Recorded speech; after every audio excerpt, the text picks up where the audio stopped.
스승님, 2022년 이민년 국군 중에서 나머지 사회, 문화, 외교 문제 등 기타 전반적으로 국군에 대해 알고 싶습니다. 소중한 법문 청합니다.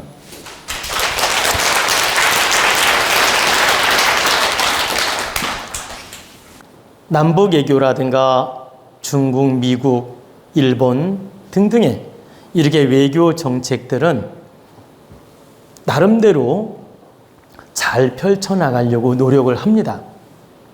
그리고 실제 외교도 이루어집니다. 그런데 국제적으로 어려운 나라들이 생기다 보니까 우리도 함께 그 피해를 느낄 수가 있습니다. 예를 들면 2022년도에는 중국에도 큰 홍수가 나는 일이 생기고 경제적, 사회적 피해를 보는 일이 많이 생깁니다. 중국에는 인명피해도 많이 나타납니다. 우리나라로 비교를 한다면 10배, 100배 정도 피해를 볼 수 있습니다.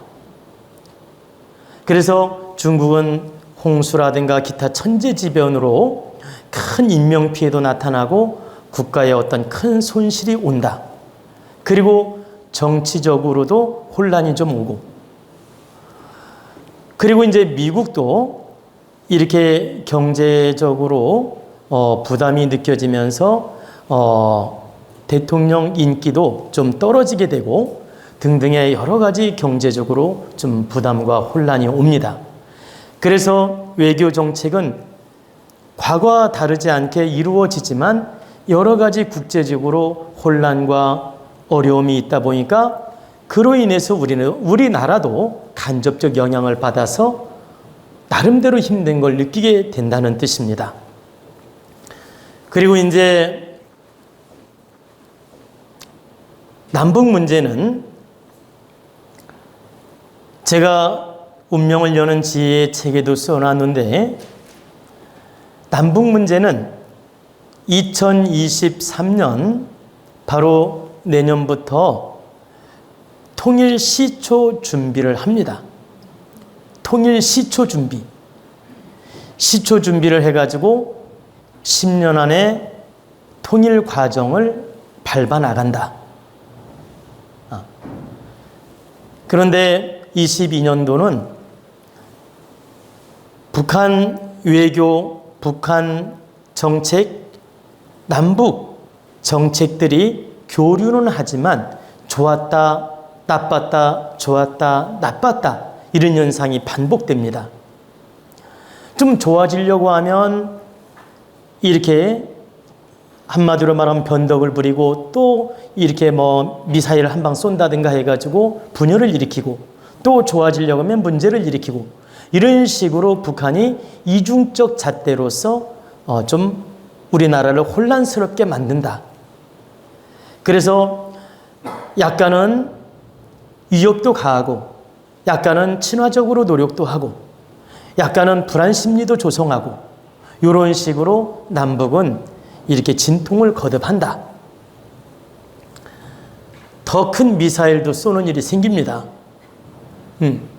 그동안도 미사일 가끔씩 쐈는데 좀 위협적인 미사일도 쏘는 일이 생긴다. 그리고 이제 2022년 하반기부터는 김정은 건강도 좀 안 좋아지고 여러 가지 문제점도 나타나고 북한 내부의 정치도 문제점이 나타납니다. 그러나 실각을 한다는 뜻이 아닙니다. 여러 가지 어려움들이 나타날 것이다. 그리고 이제 23년도부터는 본격적으로 통일을 위해서 여러 가지 더 문제점이 나타나게 되죠. 2023년도는 내년에 가서 국군 설명할 때 말씀드리는 걸로 하고 여기까지 제가 선을 넘지는 않겠습니다. 어찌됐든 남북 정세가 얼어붙었다가 좋아졌다가 이런 식으로 반복을 하게 된다. 그래서 우리 국민들이 북한 정치라든가 북한 사회주의라든가 이렇게 북한 교류, 남북관계 이거에 대해서 믿을 수 없는 현상이 나타난다는 뜻입니다. 그래서 나름대로 유화 정책을 썼다가 변덕을 부리기 때문에 우리 정치인들이 100% 믿어서는 안 된다. 그리고 이제 문화는 전 세계적으로 우리 문화는 지속적으로 발전해 나가면서 전 세계적으로 우리 연예인이든 우리 문화는 알려지게 되며 우리 국가가 정말 인류 국가라는 걸 전 세계에 드러나는 계기가 됩니다. 제가 좀 전에 말씀드렸듯이 이민년은 우리 동방의 기운이 움트고 살아나는 기운이라고 말씀드렸죠. 그래서 이민년에는 우리 국가가 전 세계적으로 더 이름을 드러내는 계기가 되며 전 세계의 인류 국가라는 걸 드러내는 계기가 될 수가 있다. 현재도 인류 국가로 진입을 했지만 정말 강국으로 명예를 드러낼 수 있는 그런 계기가 된다는 뜻입니다. 그래서 문화는 우리나라를 나타내고 우리나라를 발전시키는 하나의 원동력 에너지로 쓰이게 되며 우리 문화, 이런 문화 교류, 이런 것은 나름대로 발전하게 되며 드러나게 된다. 즉, 과거와 크게 다를 바 없이 나타난다는 뜻입니다. 그리고 이제 또 뭐가 있죠? 응? 일본? 일본은 갑자기 벼락 맞는 일이 생깁니다. 그 대낮에 우박 떨어지듯이 그러니까 마른 날벼락이라는 말 알죠? 마른 날벼락. 대낮에 우박 떨어지는 식으로 이 진짜 벼락이 때린다 이 말이 아니고 마치 벼락을 맞는 것처럼 어떤 충격적 일들이 많이 생깁니다. 그 이유는 이민년은 임수가 날일자 일본 그 태양과 이렇게 임수가 빛을 발현시키기도 하지만 충을 일으키는 작용도 합니다. 그래서 충을 일으키는 작용을 순간순간 하기 때문에 빛을 발현시킨다는 말은 태양이 바다에 빛이 멀리 가는 작용도 하지만 이 수화, 충 작용도 한다는 뜻입니다. 지금 여기서 오행학적으로 잘 이해를 해야 되는데 태양과 바다는 서로 충을 하지는 않아요. 태양과 바다는 존재할 뿐이지. 그리고 태양빛은 바다에 멀리 비치는 작용에서 그 태양빛이 멀리 비쳐나가기 때문에 긍정작용도 하지만 임수와 병화는 충작용도 하기 때문에 격변이 일어난다는 뜻입니다. 그래서 일본은 뜻하지 않는 격변, 뜻하지 않는 이변, 뜻하지 않는 벼락 맞는 일처럼 어려움이 나타난다. 정말 갑작스럽게 큰 변화, 변동이 생기면서 충격을 주게 된다는 뜻입니다. 마치 벼락이 때리는 것처럼. 그래서 일본이 그러면 다 나쁜 일만 있느냐? 그렇지 않아요. 이 태양의 기운이 그 태양의 불빛이 바다에 멀리 비치는 것처럼 또 일본도 한편으로 이 강국임을 드러내게 됩니다. 그래 긍정적으로는 일본이 대단히 강국이라는 걸 또 드러낸다. 한편으로 드러내지만 한편으로 충격적인 시련들이 온다. 그래서 가까운 이웃나라 국군을 간단하게 설명드리면 중국과 일본에서 놀라는 일이 많이 생깁니다.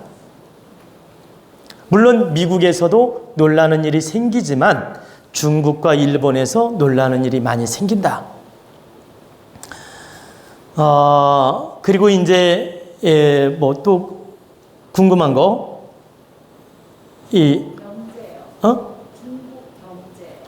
중국 경제는 2022년도에 어려움을 겪습니다. 무역 마찰, 미국하고 경쟁하면서 무역 마찰의 피해로서, 그 무역 마찰의 후유증으로서 경제적으로 어려움도 오고, 또 그 화폐 가치도 변화가 오게 되고 등등의 여러 가지 이 문제점으로 경제의 어려움이 나타납니다. 그리고 그동안 중국이 급성장을 해왔는데 이민년에는 재정비 하지 않으면 엄청나게 어려움이 옵니다. 그래서 중국이 살아남는 방법은 도약하려고 하지 말고 재정비를 해야 돼요. 도약하려는 마음보다는 재정비, 한마디로 말하면 구조조정을 잘해야 된다.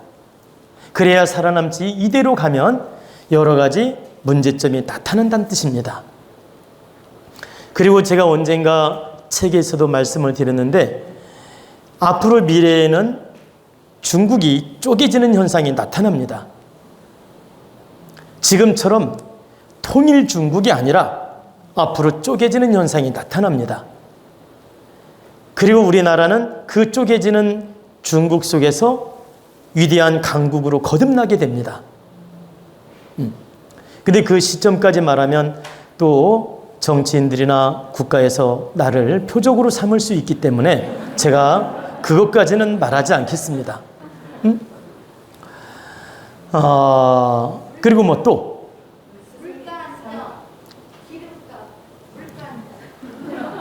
물가 안정, 생활 경제는 2022년도에 어려움을 느낀다. 기름값도 좀 떨어지다가 다시 오르고 물가는 좀 약간씩 오르는 현상이 나타나며 생활 경제는 부담을 느낀다는 뜻입니다. 그래서 여러분들이 약간은 허리띠를 졸라매야 되는 그런 현상이 나타날 수가 있다. 근데 여러분이 하나 알아둬야 될 건 이민년은 격동의 해이며 변화의 해이며 도약의 해이기 때문에 운기가 좋고 바르게 노력하는 사람에게는 역동적 발전을 가져오게 됩니다. 역동적 진취적 발전을 가져오게 되고 게으르고 계획도 없고 좀 모자라고 좀 나태하고 분별력도 없고 모자란 사람들은 오히려 더 어려움을 느끼고 자신을 갖춰나가고 바르게 노력하고 강한 정신력으로 깨어있는 정신으로 바르게 진취적으로 노력하는 사람들은 더 진보적으로 확장시켜 나가게 되며 진보적 발전을 가져오게 되며 더 빛나게 인생을 열어나가는 계기가 된다는 뜻입니다. 그래서 2022년도는 양극화 현상이 나타납니다. 정말 질량을 갖춘 사람들은 정말 좋아지고 발전시켜 나가고 정말 경제를 이루고 한편 전진하고 발전하고 좋아지는 현상이 나타나고 또 정말 질량 낮게 사는 사람들은 오히려 퇴보하는 현상이 나타나고 이 양극화 현상이 나타난다. 그래서 우리 국민, 우리 도원가족 정신 차리고 바르게 노력하라는 뜻입니다. 여러분들이 자신을 갖춰나가고 바른 노력을 하게 되면 2022년도는 좋은 해가 될 수가 있다. 그 격동기 속에서 내가 한 발 도약하는 해가 될 수가 있다. 2022년도 새로운 기운을 받아서 멋지게 빛나게 발전하라는 뜻입니다.